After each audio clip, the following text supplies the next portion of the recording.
बोलो श्री सद्गुरु भगवान की जय। आप सभी को मेरा सादर जय शंकर।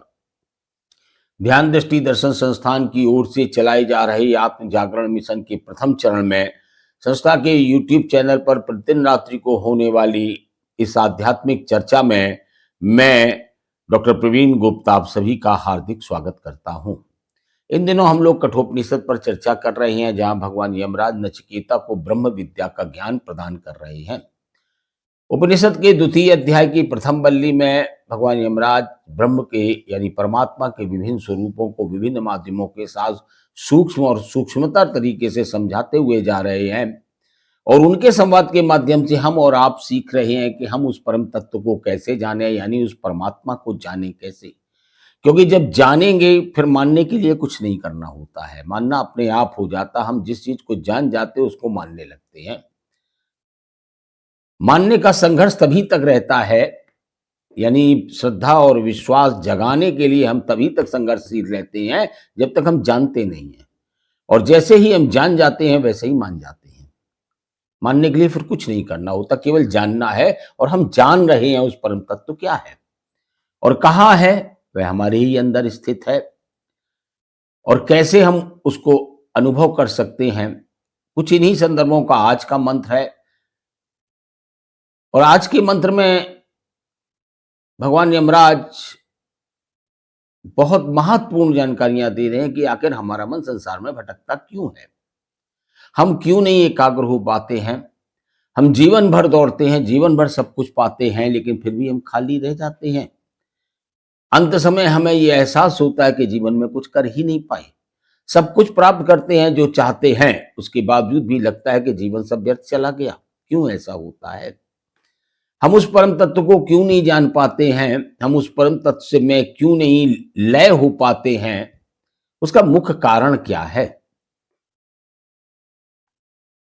ये आज का मंत्र यदि आपने समझ लिया तो आप सूक्ष्म जगत यानी आध्यात्म जगत और स्थूल जगत दोनों के बहुत बहुत महत्वपूर्ण रहस्यों को बहुत सरल तरीके से आप समझ जाएंगे। और निश्चित तौर पर जब आप इस चीज को जान जाएंगे तो फिर आप अपने जीवन में परिवर्तन करने में सक्षम होंगे, और इसका लाभ आपको अपने जीवन में मिलेगा और जीवन को सार्थक कर पाएंगे। इसलिए आज की चर्चा बहुत महत्वपूर्ण होने वाली है। वीडियो को पूरी सुने, अंत तक स्किप ना करें, क्योंकि इसका अंतिम वाक्य तक आपके जीवन को परिवर्तित करने वाला साबित हो सकता है।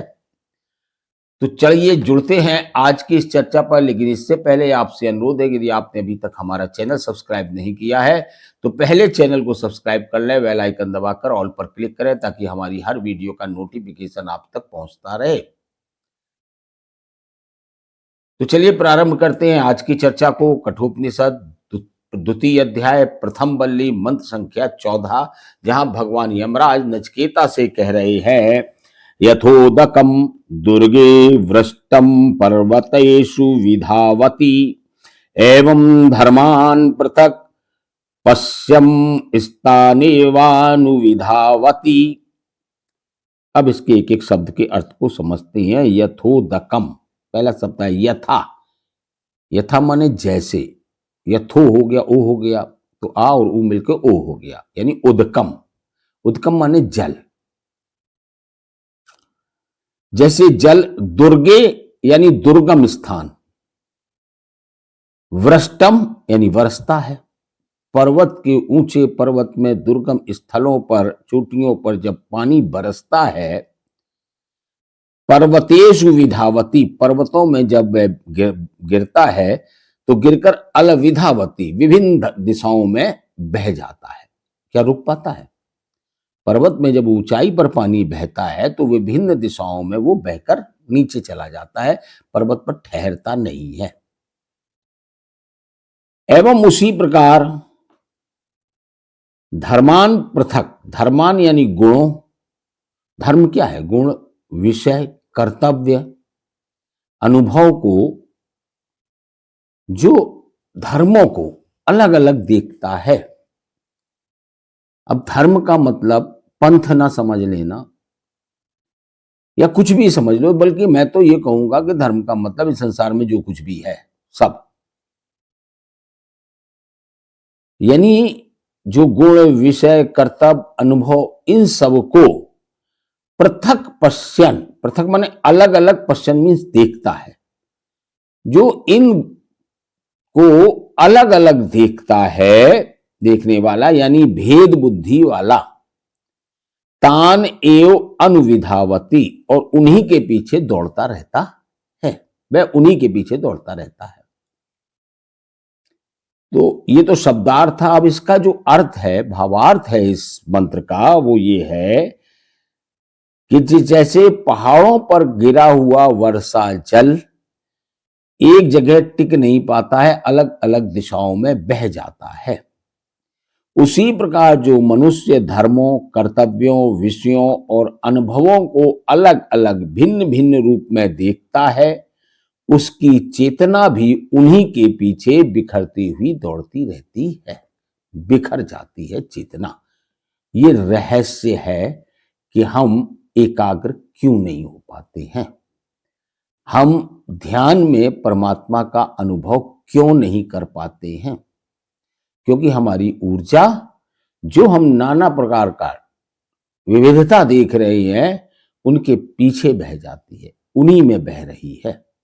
जो संसार हमें विभिन्न रूपों में दिखता है, उसी के पीछे हमारी चेतना बह जाती है।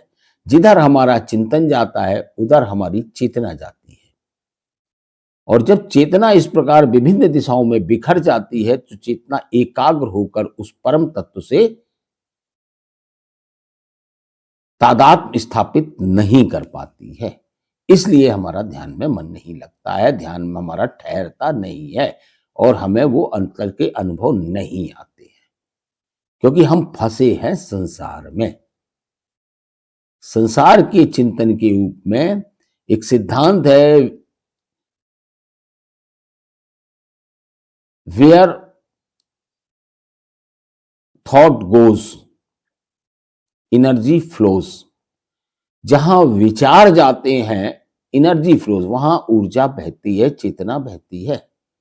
और वेयर एनर्जी फ्लोज, और जहां चेतना बहती है, the things increases in your life.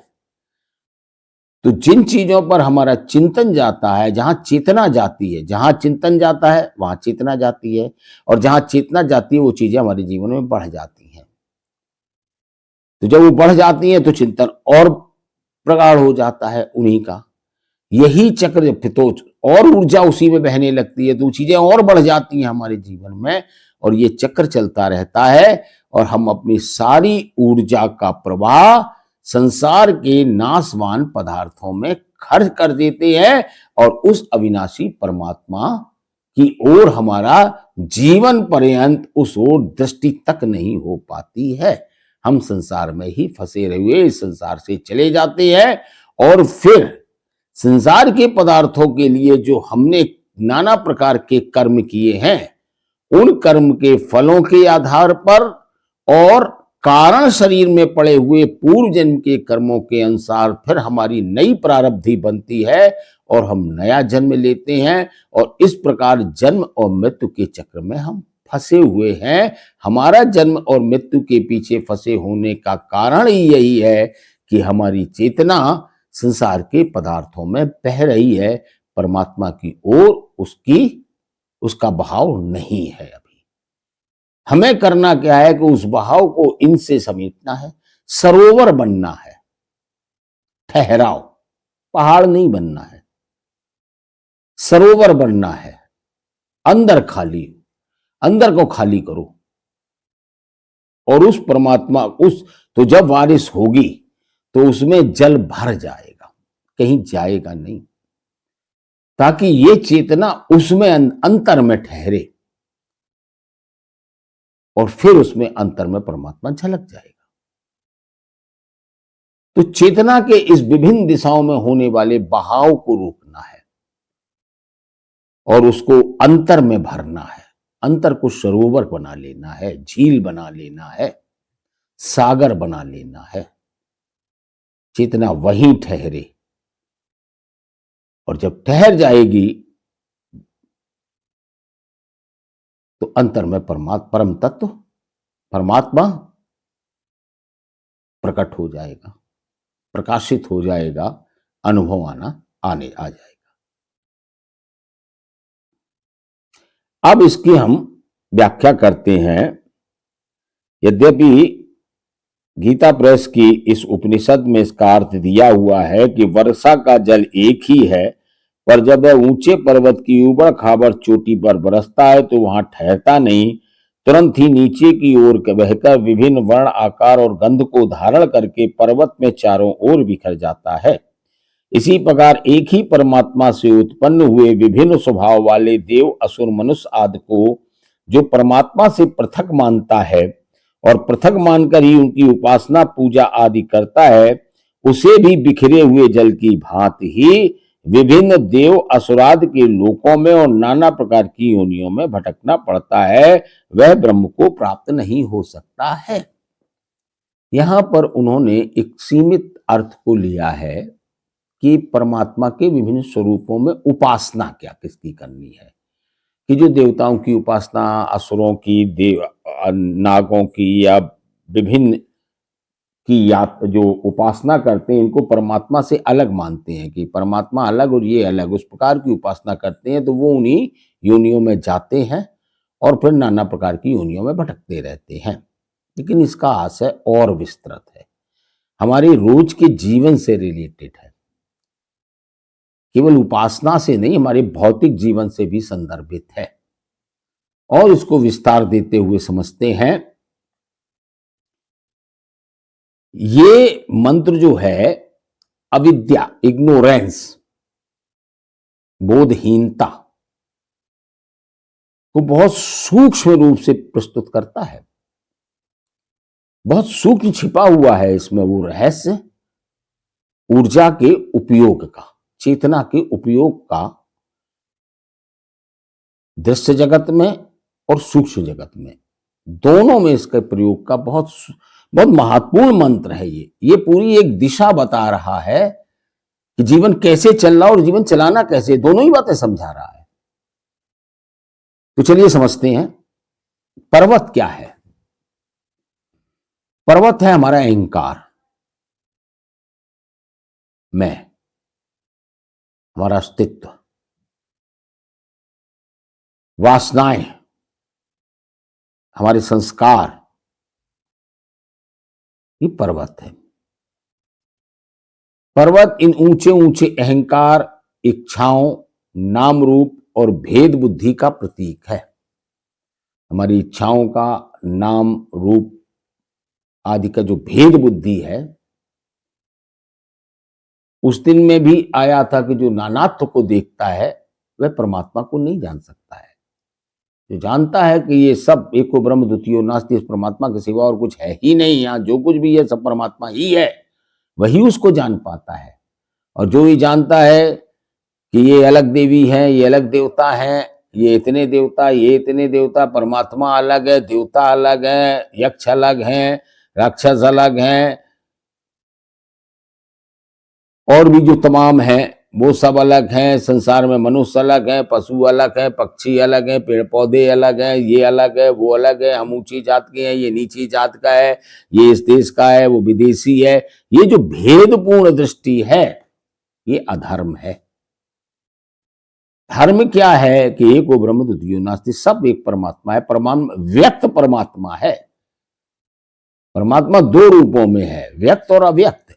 अव्यक्त है, सृष्टि के पूर्व था और आज भी है और हमेशा रहेगा इस सृष्टि से परे, और अव्यक्त और व्यक्त है इस सृष्टि के रूप में। ये परमात्मा ही व्यक्त है संपूर्ण सृष्टि के रूप में और कुछ है ही नहीं। ये जानना धर्म है और वो जानना सांसारिक बुद्धि है, धार्मिक बुद्धि नहीं है।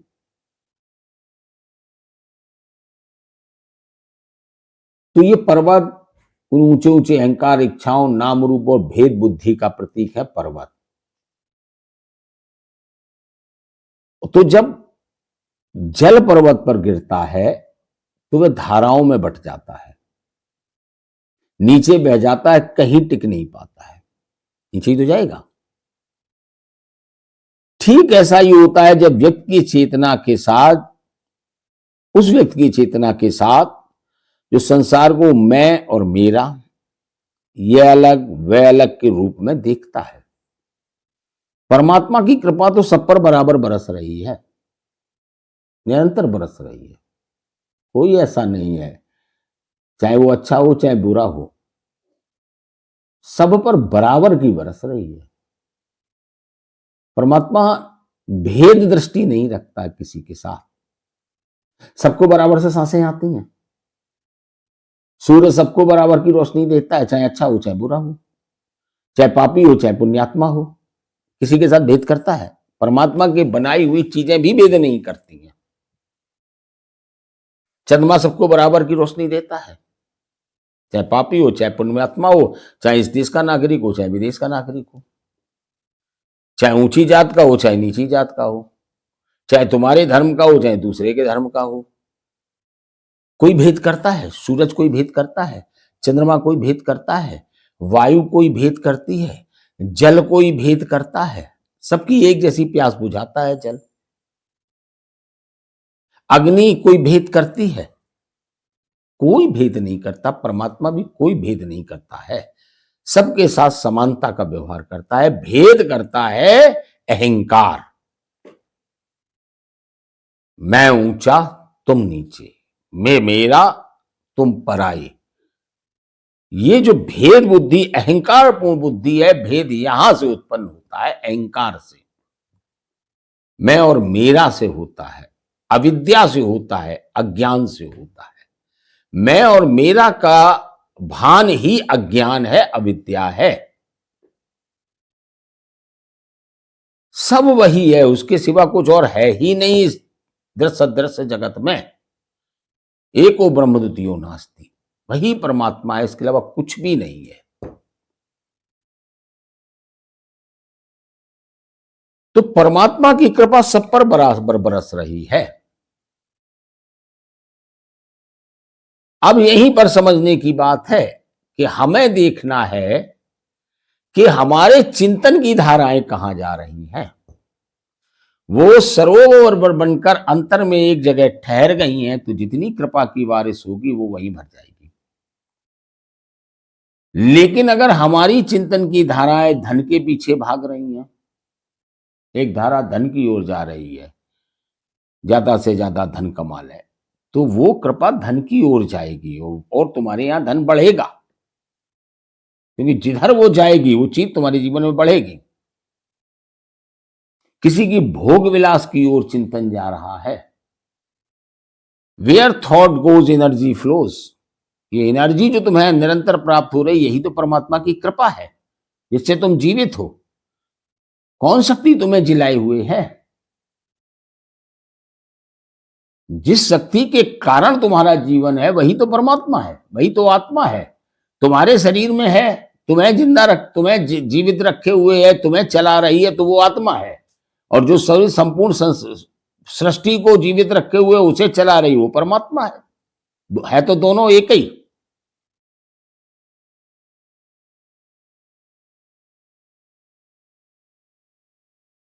क्योंकि वो एक आकार में बंध गई, इसलिए तुम उसको आत्मा दो मानने लगे। दो नहीं है, एक ही है, वो एक ही है, समंदर है। और तुम एक कटोरा लेकर गए, एक लोटा लेकर या एक जग लेकर गए, तुमने समुद्र का जल उस जल पानी उसमें जल में जग में भर लिया, तो अब वो समंदर है और इस जग की आकृति में वो जल कैद हो गया, तो क्या वो समंदर नहीं बचा? समुद्र का पानी नहीं बचा। दोनों पानी किसी लेबोरेटरी में भेज देना, सारे तत्व एक जैसे मिलेंगे, दोनों ही खारे होंगे, दोनों में एक ही तत्व होंगे। इसी तरह तुम्हारे शरीर में जब परमात्मा जब तुम्हारे शरीर में तुम्हारे शरीर को चलाता है, तुम्हें ऊर्जा देता है, तो तुम उसे आत्मा कहते हो। तुम्हें चला रहा है, तुम उसके कारण जीवित हो। जब वो नहीं होता तो जीवन समाप्त हो जाता है। सब कुछ बना रहता है, ब्रेन, हार्ट, लीवर, किडनी, आंतें, हड्डी, मांस, मज्जा, खून सब बना रहता है, लेकिन जीवन समाप्त हो जाता है। वो जब तक रहता है तो जीवन चलता है। 100 वर्ष चल जाए, 85 वर्ष चल जाए, 75 वर्ष चल जाए, 50 वर्ष चले, कितना भी चले, चलता है। और उसके बाद उतने दिन ये शरीर नहीं चलता है, सड़ जाएगा। जितने वर्ष जी चुके हो उतने दिन इस शरीर को नहीं बचा सकते, सड़ जाएगा, वो निकल जाता है। तो वही तो जीवित रखे हुए है, जीवन का कारण वही है और वही तुम्हें चला रहा है। तो उसको तुम आत्मा कहते हो। जो संपूर्ण सृष्टि को जीवित रखे हुए उसको चला रहा है वो परमात्मा है, उसको परमात्मा कहते हो। तो उसकी ऊर्जा ही, उसकी ही चेतना तो तुम्हारे अंदर आ रही है, यही तो उसकी कृपा की बारिश है जो तुम आज जीवित बैठे हुए हो। ये प्रमाण है इस बात का कि वो निरंतर आ रही है। जब कितनी देर के लिए तुम जीवित नहीं रहते हो 24 घंटे में, बताओ। ऐसा जीवन में 24 घंटे में कोई क्षण आता है कि जिसमें चलो तुम 1 घंटे के लिए अब जीवित नहीं हो, 1 घंटे बाद फिर जीवित हो गई, वो परमात्मा की कृपा आनी बंद हो गई, वो करंट आना बंद गई। ये बिजली की सप्लाई है। और सूक्ष्म जाएंगे तो बताएंगे कि कैसे ये जो धाराएं आती हैं, ये ब्रह्मरंध्र से प्रवेश करके अंतर में प्रवेश करते, इन्हीं धारों को पकड़कर भी चढ़ना है ऊपर की चढ़ाई को, कैसे इन धाराओं से जुड़ना है। ये ध्यान की सूक्ष्मतम स्थितियां होती हैं। तो 24 घंटे जीवित रहते हो, सोते में भी तो जीवित रहते हो, सांस चलती है, पेट में पड़ा हुआ भोजन पचता है, खून बनता है, हार्ट धड़कता है, ब्लड पंप हो रहा है, सारी प्रक्रिया शरीर की चलती रहती, सोते में भी। यानी सोते में 24 घंटे, जिस दिन से तुम मां के पेट में जीवन आया है, जीव तुम्हारा धरती पर जन्म तो बाद में हुआ है, जीवन तो वहीं आ गया था जहां शरीर का निर्माण होना शुरू हो गया था, शरीर के अंग बनने लगे थे। उस दिन से लगातार आज तक तुम लगातार जीवित हो, जीवन है तुम्हारे अंदर। यानी लगातार परमात्मा की कृपा तुम्हारे अंदर ऊपर बरस रही है। कोई क्षण ऐसा नहीं है जिस क्षण परमात्मा की कृपा तुम्हारे ऊपर बरसती नहीं है। अब वो बरसती है तो वो जाती कहां है, ये तुम्हारा चिंतन तय करता है। तुम्हारा चिंतन कहां जाएगा, ये तुम्हारे 3 गुण तय करते हैं, सतोगुण, रजोगुण, तमोगुण। तुम्हारे अंदर कौन से गुण की अधिकता होगी, ये तुम्हारे आचरण तय करते हैं। तुम्हारा अध्ययन, तुम्हारा खान पान, तुम्हारी जीवन शैली, तुम्हारी संगति, ये तय करती है। तो जिनका अब तुम जिनकी संगत कर लेते हो, एक कहावत कहती जाती, जैसी संगत वैसी रंगत। जिनका संगत कर लेते हो कुछ दिन बाद उन्हीं जैसे बन जाते हो। अगर तुमने तमोगुण प्रधान व्यक्ति की संगत कर ली, कुछ दिन बाद तुम भी तमोगुणी हो जाते हो, तुम भी नशा करने लगे, तुम भी जड़ता आ गई, तुम भी प्रमाद आलस्य में चले गए, आदतें बिगड़ जाती हैं संगत से। और तुमने किसी संत की संगत कर ली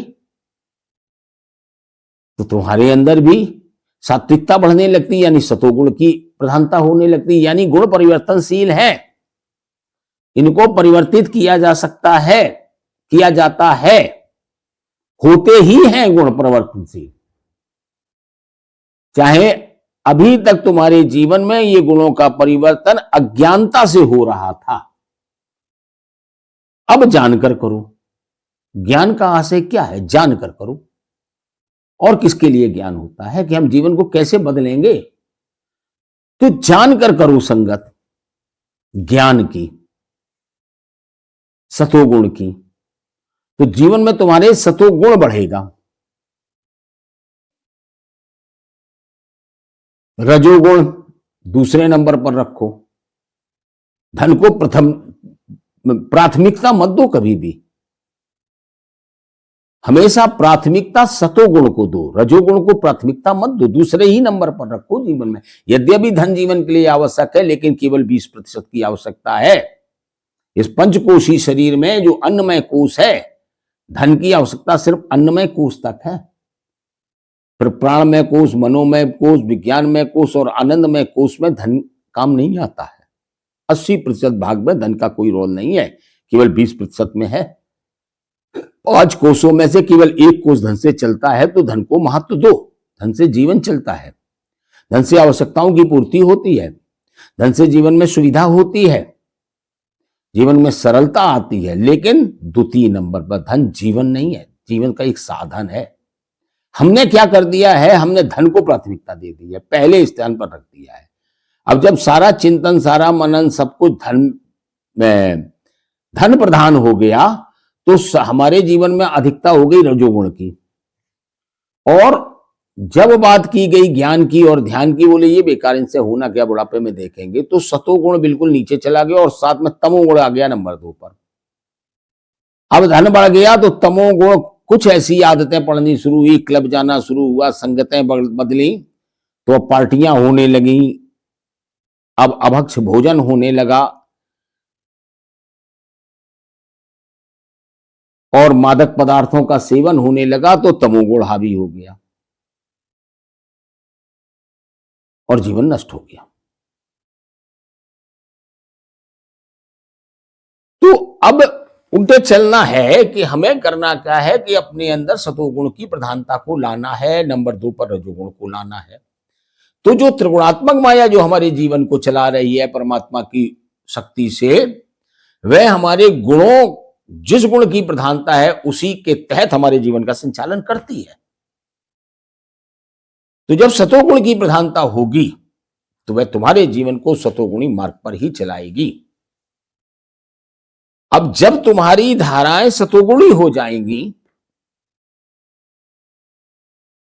ज्ञान की ओर हो जाएंगी, स्वाध्याय की ओर हो जाएंगी, जब तुम सत्संग को सुनोगे, एक सच्चे गुरु की संगत करोगे, अपनी आदतों में सुधार करोगे, तो ज्ञान बढ़ेगा।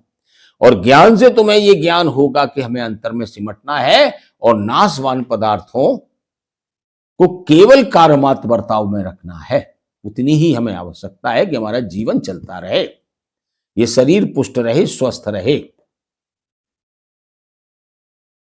तो जो ज्यादा चिंतन होगा वो सतोगुणी प्रधान होगा, यानी आध्यात्मिक हो जाएगा, फिर अंतर में ठहराव होगा। तो जब ये धाराएं संसार में बिखरेंगी नहीं, तुम्हारी चिंतन तुम्हारा संसार की ओर नहीं जाएगा, चिंतन तुम्हारा परमात्मा की ओर जाएगा, अपने अंतर की ओर जाएगा, तो ये ऊर्जा यहां प्रवाहित होने लगेगी। जिधर where thought goes energy flows, जहां विचार जाएंगे वहां ऊर्जा जाएगी। ये जो बारिश हो रही है परमात्मा की कृपा की, ये तुम्हारे विचारों की ओर जाएगी। और विचार किसका हो रहा है? आत्मा को, आत्मस्वरूप को जानने का, आत्मज्ञान को प्राप्त करने का, सेवा का, करुणा का, प्रेम का। तो ये तुम्हारे जीवन में बढ़ने लगेंगे।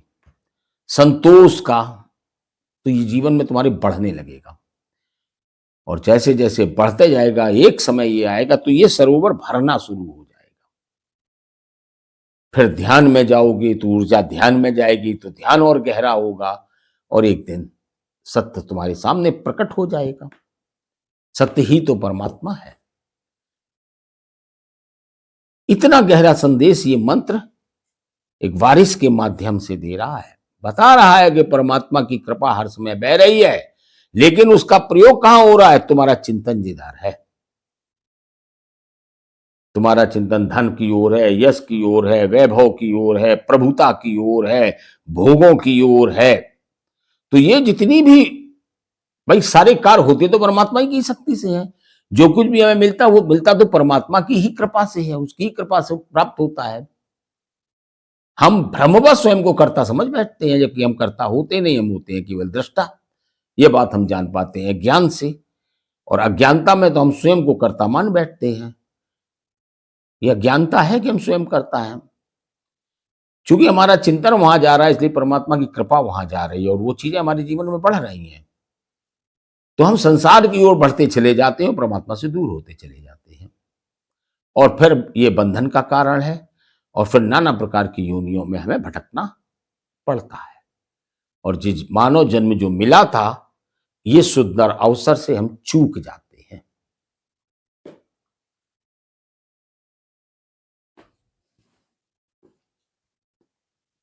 तो हम समझते हैं कि ये चीजें क्लियर हो गई। कितनी सी बात क्लियर हुई है? चेतना का विक्षेप जो है, जब जल पर्वत पर गिरता है तो वो धाराओं में बट जाता है, यानी परमात्मा की कृपा जो आती है तुम्हारे चिंतन की धाराओं में बट जाती है। नीचे बह जाता, क्योंकि तुम नीचे की चीजें, धन, भोग, इनमें जब फंसे हुए हो, कहीं टिक नहीं पाता है।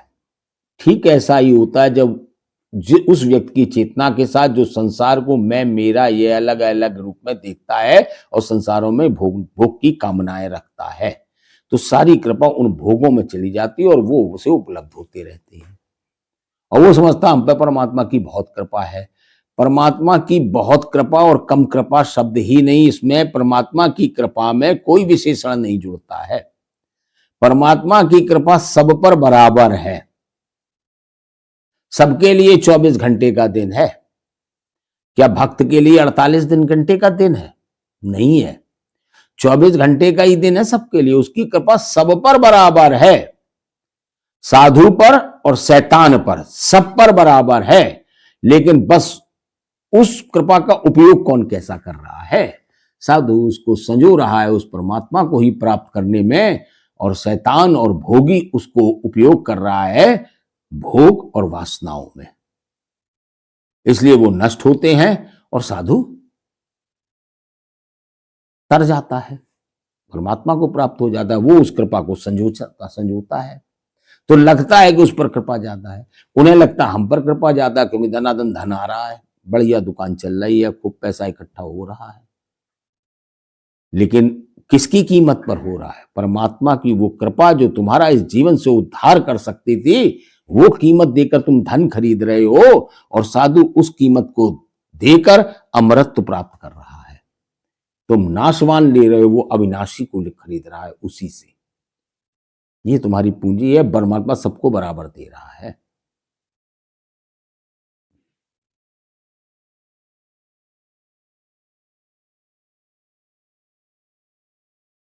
इस मंत्र को मैं और विस्तार से लेना चाहूंगा, तो आज की व्याख्या को मैं यहीं तक रोकता हूं। अभी ये मंत्र की व्याख्या, क्योंकि बहुत महत्वपूर्ण मंत्र है।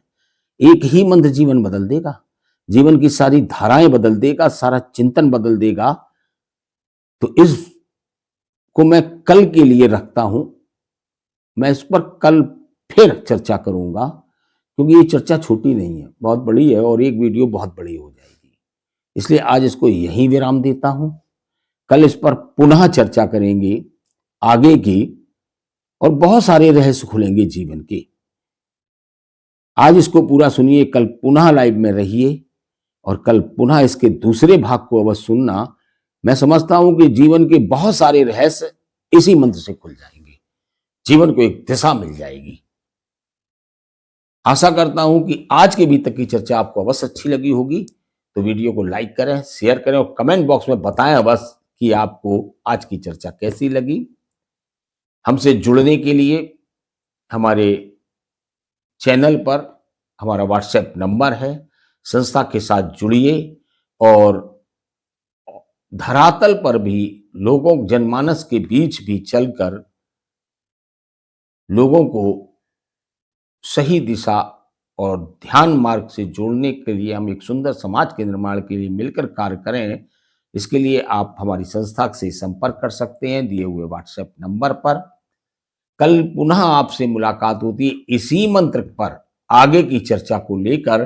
तब तक के लिए आप सभी को सप्रेम जय शंकर और सतगुरु भगवान के श्री चरणों में प्रणाम है।